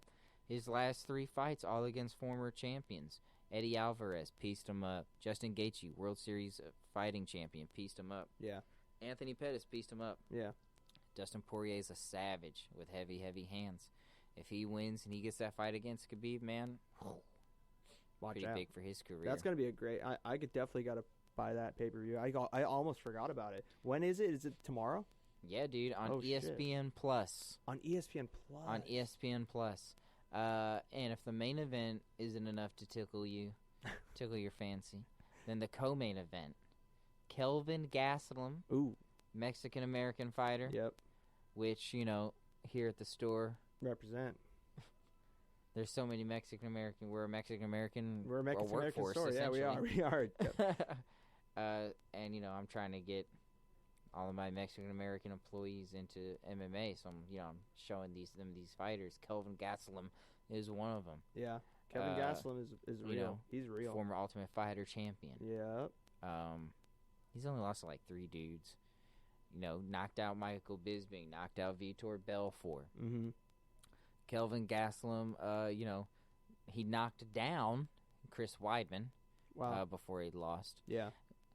Kelvin Gastelum's a force of nature. He has real good, you know, I like his jiu-jitsu a lot. I think his wrestling and his top game, I lean towards him in this fight against Israel Adesanya, the last style bender. Ooh, the last style bender. I like that nickname. Undefeated. He's undefeated. What's his game like? I've never seen him fight. What's his game like? Yeah. I don't know, dude. It's like he's throwing swords at you from behind a curtain. Oh, damn. You know what I mean? Yeah. Like deadly accuracy. You know, it's like fighting an octopus. Oh shit. Like literally. That's crazy. He's so legit. He's so good. If he can keep the distance, he's gonna win this fight easily. This fight's gonna be, you know who's gonna win this fight depending on, if Kelvin is within Israel's distance. Yeah.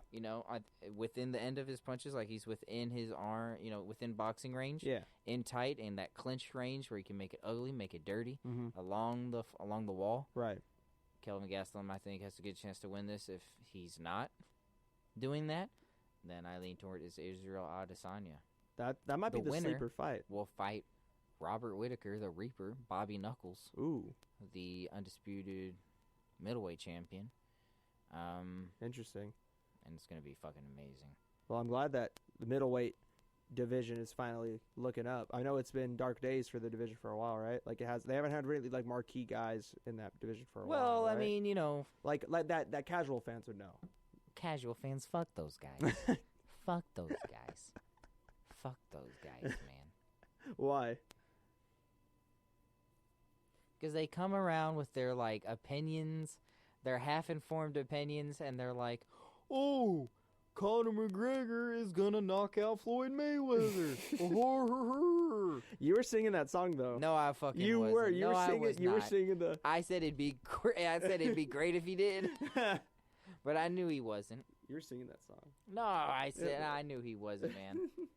I hoped Conor McGregor would win. I hoped. Yeah, there me was too. A I part think of me, everyone was kind of hoping he was. But I think we all knew Floyd was going to beat him. No one can dance like Floyd. That's basically what it came down to. No one can dance like him. So, well, and he tagged Conor multiple times in that. Beat the fuck out of him. Yeah, he did. He was going off. That was crazy. But yeah, no, Yeah. I love MMA. It's to me it's the greatest sport in the world. I just wonder how anyone else can watch any other sport and just be like, this is amazing. I know a lot of people just don't have the stomach for it. Like don't have the like my parents, like they don't like watching MMA because they just can't stand seeing like dudes get hit when they're on the ground, even though the refs a lot of the time are pretty quick to get the jump on like when a dude's getting beaten into the floor and they just call it off. But I know a lot of people are that way. A lot of people I know, they just can't really. But they love football. Yeah, they love football. No, they do, exactly. But it's because you don't see the dude's expression as they get pile driven into the ground. Scrambled. Yeah. Yeah. Because they're all faceless. So it's like, oh, yeah, this is cool. That's right. Maybe we should. It should be more like a rugby. They should just do away with pads and helmets. I wonder if it'd be safer. It might. I mean, rugby players don't get hurt as often as football player, American football players. I don't think. Oh, I don't know. I don't think so. I mean, I don't know though. Don't quote me on that, but I would assume just that would be a stat. Yeah. But I don't know. Speaking of American football, quickly let's talk about your Los Angeles Rams. Yeah. Fuck yeah. So. Is it like, earlier I said, I love MMA. I don't really watch other sports. I watch the Rams religiously. Yes. I don't really give a fuck about any other sports, but I do watch the Rams religiously, and I'm not one of these new assholes who likes the Rams. Yeah, no, I've been a Rams fan since early 90s. Yep. The LA days, St. Louis days, back to LA days. Yep, with the greatest show on turf in between there, sprinkled in between. Yeah, so let's talk about how do you think they're going to do this next season? What are their draft needs? I don't know, man. I don't think losing Sue is really that big of a deal. I'm confident with Brockers. I like Brockers a lot. He's the unsung hero, man. Yeah, he is. Someone's got to be that guy. Mm-hmm. I know, and this is such a deep class of defensive linemen. Right. This year, I think we could draft one and just bring him into the fold and turn them into a stud. Yeah. Defensively, I'd like to see, draft us some linebackers. Uh-huh. I think Corey Littleton is a gangster. Yeah. Mark Barron isn't with us anymore, but we do have Clay Matthews and Dante Fowler on the edge. Yeah, you guys re-signed Fowler. I like that signing. I like that. Clay Matthews could play on the inside. He's one of those guys that could play inside and outside. Yeah. So I think he's kind of done, but I mean, he's on a great defense. So it's not just him on defense like with the Packers. It was literally just him and like two good cornerbacks. I forgot their names, but that's like all they had. No, I think he's gonna have a good year. I mean, he's back home. Yeah. Back in the Coliseum. Yeah, he went to USC. Yeah. Right? Yeah. That's crazy. And him and Ray Maliuga. Who was my favorite Trojan. Really? Yeah, dude. Interesting. Him and Troy Polamalu. Oh. But yeah, the Rams. No, fucking super excited. Offensively, we didn't re-sign C.J. Anderson, which I thought was a little fucked up. Yeah, but that is a little fucked up. Yes. I thought that was a little fucked up. A little bit. But I don't know. We got Malcolm Brown back, I believe. Uh-huh. I like John Kelly. Quarterback, obviously we're set. Jared Goff is the fucking money man. I don't know about all the that. money man, the Bay Area boy. NorCal. Hey, NorCal. Jared Goff, NorCal. NorCal. Receiver, I think we have if we had Cooper Kupp. Ooh, he's not going to be back, right? If we had he'll be back. Well, he'll be back, but not for the start of the season. If we had Cooper Kupp, we beat the Patriots 21-10 in the Super Bowl. That's how much of a playmaker and difference maker Cooper Kupp is. Cooper Kupp is a stud. I even considered applying to Eastern Washington University just because I like Cooper Kupp that much. Wow, that's crazy. Yeah, their red ass field. They have a red field? I don't know. Oh. I think they do. Oh, that's cool. That's wild. So, do you think Brandon Cooks plus NorCal? Oh yeah. Brandon Cooks plus shout him out. NorCal plus 1,000 yards this season, next season, or under? Fuck yeah, dude. Brandon Cooks is a stud. Robert Woods, fucking super stud. Can't believe that the Bills let him go, dude. Yeah, that was crazy. And shout out to my man Tyler Higbee, Hilltopper Nation. Hilltopper. Tyler Higbee's a gangster. Yeah, he is. What do you think about Gurley? He's gonna be the same. He'll be fine. I don't think so. I think there's question marks that that arthritis. That rumor about arthritis in his knee does scare me a it's little. Not a joke. I love the T God. Love the Todd father. Yeah. That's the man. Yeah. But, would you draft a running back if you were the Rams? No. Really? Not in the first 3 rounds. That's unless like a fucking gangster fell to us at 31. Yeah. But I think Todd is still. I think he's got 10 years. I mean, he's already been in the league for 3 or 4. Yeah. I think he's got a 10-year career in him. And I think he's got 6 years left of 1,000 yards. Good 1,000-yard seasons. Now, I would like to see us maybe, lighten his load a little bit. I don't think he needs to run 30, 40 times a game. Right. I think it's time in Jared's career and his maturity as our franchise quarterback, to put it on him. Yeah. And, dude, at the beginning of this season, first half of this season, it was a very real possibility. Jared Goff, NorCal, MVP. Yeah, true.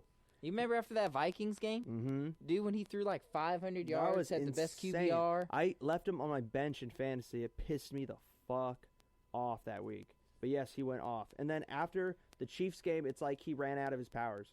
It's like he just kind of – I don't know if the defenses just keyed in on him or if he just kind of got fatigued for the rest of the season because that was a barn burner of a game, that Chiefs game. That was a game of the year. A lot better than Super Bowl. So, I mean, I don't know what happened to him. Hopefully that doesn't happen to him again. Yeah. I'm rooting for Goff. I mean, I like the kid. NorCal. But I don't know. As far as, I'd like to see us maybe get some linemen. Draft, shore up our line. Let these young linemen learn under my man Whitworth. Yeah, you need a lineman. We need a good young center. I think. Yeah. I think that first round, we're either going to get a D lineman, a center, or a linebacker. Yeah, because I mean, Whitworth and what was it? Roger Saffold? Is that Roger Saffold? Roger Saffold. He's gone. He's gone. I believe so. Oh, that's John Sullivan, our center, I believe, is gone. Yeah, he's gone. That sucks. We still got the homie Rob Havenstein. We got our tackles. Yeah, we got our tackles. You do. If I were you guys, I'd draft a safety. I'd like to get a good thumper right in the middle, that inside linebacker position. A safety, I'd like to give me one of them Bama safeties. Roll Tide. Roll Tide. Let me ask you about this. Yeah. What do you think about your Raiders? How are you feeling about this upcoming season? What did you think about Antonio Brown going after my man Juju? I like the tenacity. He's a grinder. He's a fuck boy. No. Okay, look. He's an asshole. I guess he is an asshole. He's an asshole. How long before he does that to someone in the locker room? It depends. It depends. How many games do the Raiders have to lose before Antonio Brown starts freaking out? We'll go if they lose 3 games in a row. Then it's no mistake your Make America Sad Again hat is black and silver.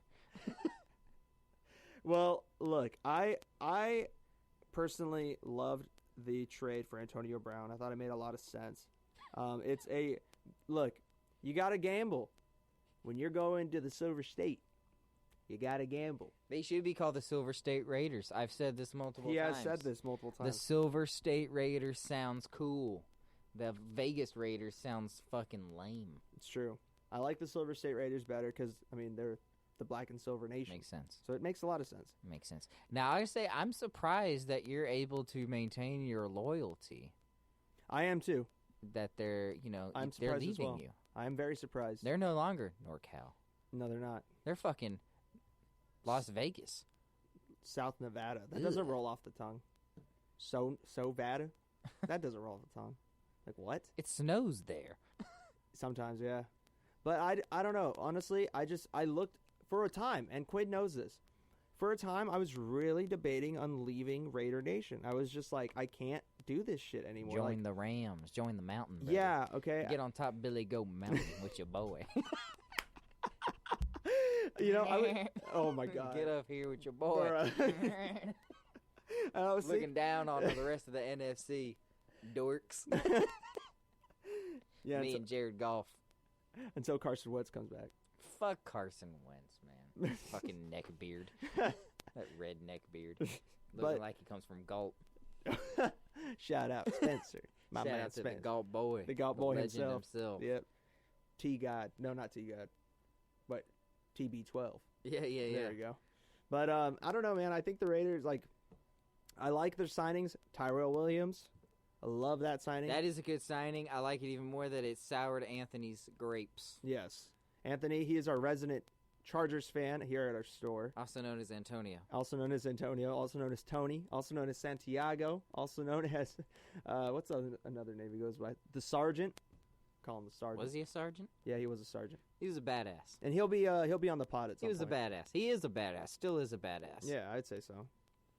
But yeah, so he is a Chargers fan. He's really mad that Tyrell Williams is now on the Raiders, and I love also that we got LaMarcus Joyner. Love LaMarcus Joyner's a great safety. I'm sad to lose him, but I love Josh Johnson so much. Boston College, man. Boston. Fuck Boston. Why? But I love me some Josh Johnson. All right, but yeah, I mean, I think it'll be a good season. I don't think we're gonna make the postseason, but I think we're gonna show flashes. I think 8-8. I'm calling it right now, 8-8. 8-8. We have a super easy schedule. Wow. Super easy schedule. I don't think you're gonna win a game against the Chiefs or the Chargers. Wow. You're gonna go 0-2 against the Chargers and the Chiefs. And you're going to split wins with the Broncos. Nope. You're going to go 1-5 in your division. No, we're going to... Look, the Chargers got significantly worse. They lost... They didn't do anything other than lose players in the offseason. They still got Melvin Gordon. Yeah, he got hurt. And Phillip Rivers. Yeah, he's, ancient. That's true. But they still got Joey Bosa. And Melvin Ingram, right? Their defense is still legit. For now. All it takes is a little push. And they're playing against the Raiders. For 2 games. Those are 2 wins. No. Definitely not. I think we take one. I think we split the series with the Chargers. We take both against the Broncos because they're going to be trash with Joe Flacco as their quarterback. Really? Oh, yeah. Come on. That fool is a corpse out there. You think Eli Manning's bad? Look at Joe Flacco, man. He's... Joe Flacco's going to have a renaissance in Denver. You think so? He's going to get some of that TH sizzle in him. And he's going to be throwing heaters up in Mile High, brother, let me tell you. Heaters, brother. Oh, God. Straight dime bags. Throwing dime bags out there, just stoop. What do you think about another team in your division, the Arizona Cardinals, having that number 1 pick? Do you think you're going to get Kyler? Or would you get Kyler Murray, and then do you also think that they are going to do, and they're going to pull the trigger, trade Rosen? So you're asking me if I'm a franchise at the bottom of the league? Yes. And I'm rebuilding, so I'm essentially starting a franchise from scratch. Basically, that's what the Cardinals are, and you have Larry Fitzgerald in his last prime year, basically. Okay, so I'm basically starting from scratch. Yeah. I build from the interior. I'm a believer in the interior out. Okay. You start with your line. Yeah. If your line is solid, your skill positions will automatically play at a better rate. So will your quarterback. Of course. My question is about the Cardinals. Are you confident on either position, on either side of the ball, on your offensive and defensive line? Are you confident in that enough to pass up on Nick Bosa? Are you confident in your defensive line to say, you know what, we don't need Nick Bosa? I don't think they're confident Then at any position. You take Nick Bosa. You take the best. You have the number 1 pick. You don't pick the best quarterback because he's the best quarterback. Yeah. You pick the best goddamn player in the draft. Yeah, no, I agree. And that's Nick Bosa. But you wouldn't go Quinn and Williams. There's no argument for you. I've watched 0 college football. But you wouldn't go Quinnen. You want to go your man Q. He throws another N on the name. Another Roll Tide. Another Roll Tide, yeah. I fuck with Alabama so much, man. I didn't grow up liking Alabama. The evil empire. One of my best friends and his family are diehard Alabama fans, so the You evil empire is right. Mm-hmm. You know, I'm a stormtrooper and that on. Quinnen Williams, stud. Yep. So is Ed Oliver. Yeah. I hope Quinn and Williams falls to the Raiders. Raiders. Is that what you guys want? Is that what you want? I want them to draft just a defensive player. Like, now, I don't care who. Just I something. feel like, what if the Raiders trade up and get Kyler Murray? I would kill myself. You're confident in Carr? Yes, because the only other time he's ever had the same head coach for 6 consecutive seasons, he was an MVP candidate, and he has better receivers and a better line. No, not a better line, but he has better receivers now than he did then. I feel like Amari Cooper. Who's y'all's running back?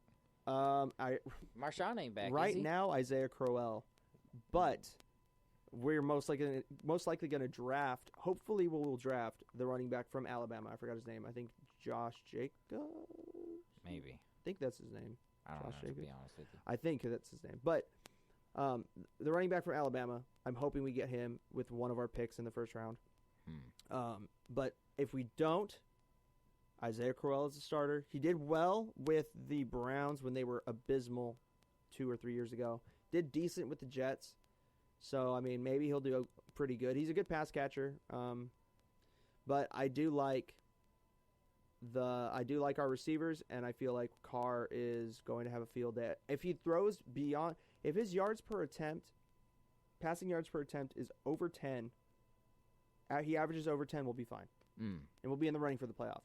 But if he just dinks and dunks and just like throws these little passes behind the line of scrimmage like he usually does, then I am not confident. You're not concerned at all. I don't want to bring it up again. No, yeah. But you're not concerned at all about Antonio Brown and David Carr not melding. I am. I would be, but nothing. There's nothing on Antonio Brown's Twitter feed other than Juju Smith-Schuster slander and him training with Derek Carr. That's it. Wow. That's like all he's showing. So he's already out in the East Bay. Speaking of Derek Carr. NorCal? No. Fresno? Central Cal? CentCal. Then this is a topic of debate. It is right a here. conundrum. This is like the DMZ line to me. Yeah, it is. Like Fresno? Yeah. That's the North Korean South Korean border. Yeah. I don't know, man. Fresno. They claim.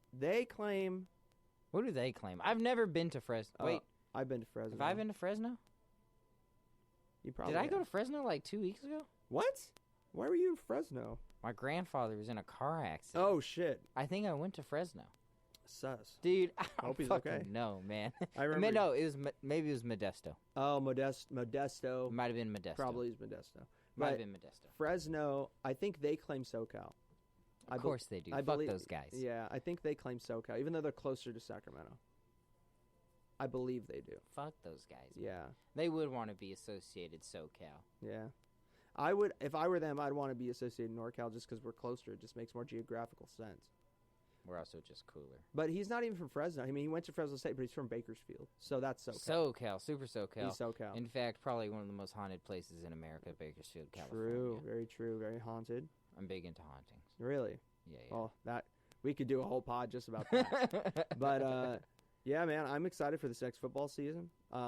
Right now, prediction for the Super Bowl, off the cuff. Wow. Last year, my prediction was Saints, Pats. What did I pick? I picked Rams somebody. I thought you picked Rams. Pats? Did I pick Rams? Pats? I think you did pick. No, did you?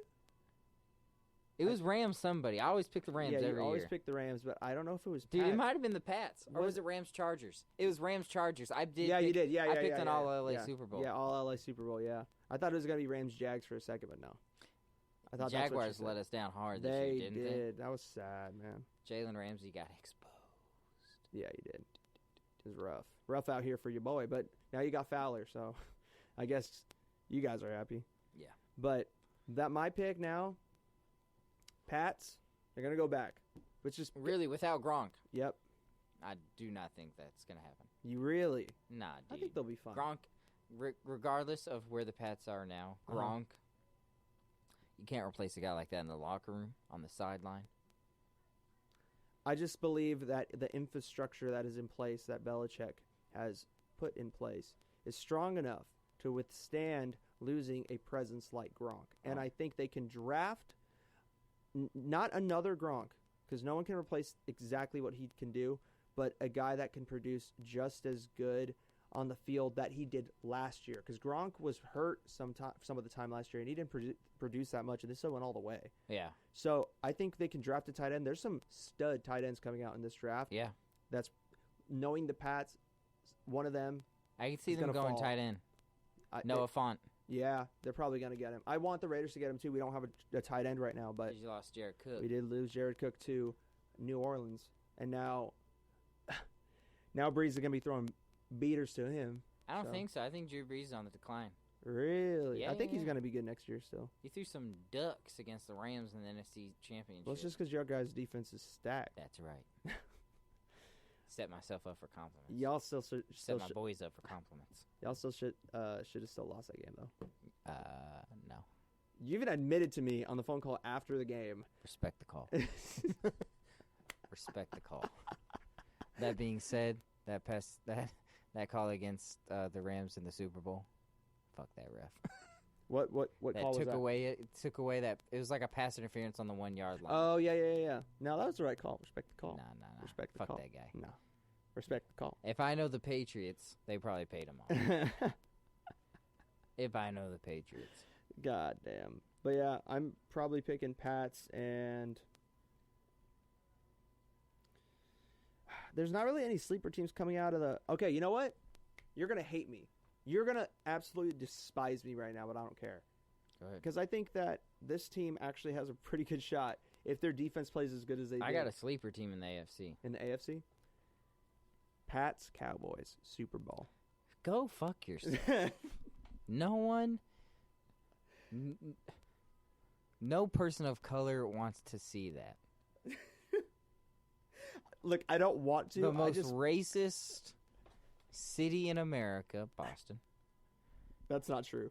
And the most. It's a lovely city. It's super clean. I want to call the Cowboys racist so bad, just because I don't know that the people running the Cowboys are racist. You just kind of look at them. You see rich white people, and you're just kind of like, racist. But coming back to Cowboys Indians right here. There we go. Yeah. Full circle. Yeah.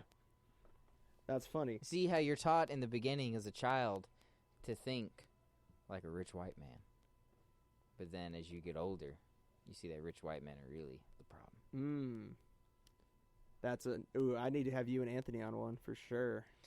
Well, it's because Anthony. I love Anthony. Anyways, so but what's capitalism is what? The devil's device. Capitalism. Interesting. Yeah, I mean, we can get into that all day long, but what do you think what's your pick? Cuz I mean, you know I'm going despicable pick. I'm going Rams. No, of course. And Raiders. Ravens. You got me. Ooh, you got me. You think Lamar Jackson? Lamar Jackson's the fucking truth. I like Harbaugh. I've always liked Harbaugh. Yeah. I think he's the more... And I think the Ravens always, man, they're always there, man. They're always either around or they're always there. They lost their stud linebacker, though, to the C.J. Mosley. Yeah. To the Jets. Those new uniforms. Oh, they're so bad. Trash. Just- You know what I would like to see? I So saw like you Google fan uniforms. Yeah, the fan mades. I would like to see the NFL take more of an NBA approach to uniforms and do like specialized uniforms for like the city, Yeah, stuff like that. yeah. You know, like what do you think the Raiders would do for Las Vegas? For- Not Oakland, Oof. not Yeah, LA. You just got to throw the Jazz. Not LA, not Oakland, but Las Vegas. Yeah, of course. You What gotta, would be their city jersey? the city It'd jersey? be neon lights. Honestly, knowing the Raiders, they would have to. Neon lights. No, not neon lights. They would have to keep true to themselves because Mark Davis doesn't like to change uniforms a whole lot. But if they're mandated to, I think what they would do is something with the silver numbers, add a pattern to the numbers or something small. Trace them in neon lights. Maybe something like that. Dude, it looked terrible. There's back when the Raiders first began as a franchise back in I believe the 1960s season, they actually had gold in their color scheme, and then after that one season they just made it silver and black, so they could throw it way back and throw some gold trim Some on gold it, coins. some gold coins, doubloons. yeah, something on there. Hmm. But I don't know. If I was the designer, I would not want to touch that with a 10-foot pole, just because like you can't. It's so hard to like. Think about Green do Bay's the city. No, yeah, that's The What? fuck is in Green Bay? The city jersey for Green Bay. It's just cheese. Population 5. What is that? What is Green Bay? What is that? The Green Bay isn't even a bay, is it? Is it an actual bay? I have no idea. I have no idea. I don't either. That's hella funny though. What would I'm trying to think of like all the city. I think Seattle would have a cool one. Seattle should have like a I don't know. See, there's not really a A whole lot you could Sasquatch, do. a Sasquatch inspired one. No, it should be Nirvana Should be inspired. Nirvana inspired. That'd be sick. That'd be the helmets just have the Nirvana logo, the smiley face, the drunk smiley face. That'd be kind of cool. That'd be live. That'd be kind of Yeah, cool. that'd be hella sick. What would the Rams be? The Chili Peppers? Either that. Or No. Tupac? Or Tupac. Ooh, dude, the Raiders, Sin City, you got to go Diablo themed. Really?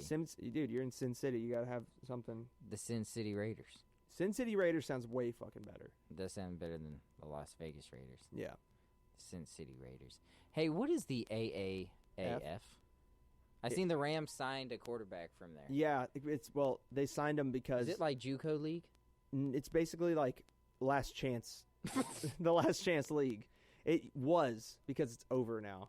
It dissolved about a week ago. Wow. That's why all these dudes from the AAF are now getting signed by NFL teams because now it doesn't exist. You know, why it semi-pro football just doesn't seem like incomprehensible. Why does it seem that way? I don't know. It doesn't. It seems like it's a great idea. Like people bought into it. The ratings were really steady across the entire season, but it's just to get the funding week by week Yeah. is ridiculous because the teams themselves weren't owned by people. I don't think in the AAF. I think it was the AAF owned everything, even the teams. So Wow. the AAF had to pay. Capitalism. Yeah. So the AAF had to pay the teams, and the players and the coaches' salaries and everything. So Wow. there was like not enough money to go around, so they had to close up shop. But now, next season, we're getting the XFL back with Vince McMahon. Jesus Christ. That's the truth. Like that's actually Do happening. you still watch wrestling? Are you an avid wrestling fan? No. I haven't watched wrestling since I was like 14. My name is Joe. Shout out to Roman Reigns. God. Stay strong, brother. Yeah. Nah, for real though, Roman Reigns, you're a real gangster. Is he really? I don't know. I just know he gets booed all the time because like WWE tries to like shove him down people's throats, but that's all I know about him. I don't know. I don't know enough about him. I just know stay strong, brother. Just got to give my shout out to my man CM Punk, Jesus. the one and only. Stay strong, brother. Yeah, you need to. Hey, you need to. Love that guy. Always will. Doesn't matter what happens. But Would you like to see him fight in the UFC again? no.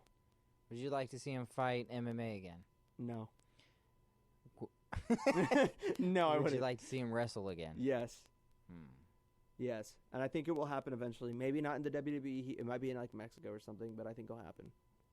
Mexico. Dude, there's a huge Straight luchador? Yeah. Luchador Underground? Yeah. That's sick. I don't know if CM Punk would be successful in that, though. I don't know. He might. Yeah, it's hard to be straight edge in Mexico, man. He's wore That shit don't fly. He used to wear a luchador mask for a time in the WWE. If you're straight edge in Mexico, you're probably a narc. You're probably a narc. True. Very true. Well, it is pretty late. We're going on 2 hours now. Are we really? Yeah. I think it's about that time. That's crazy. Yeah.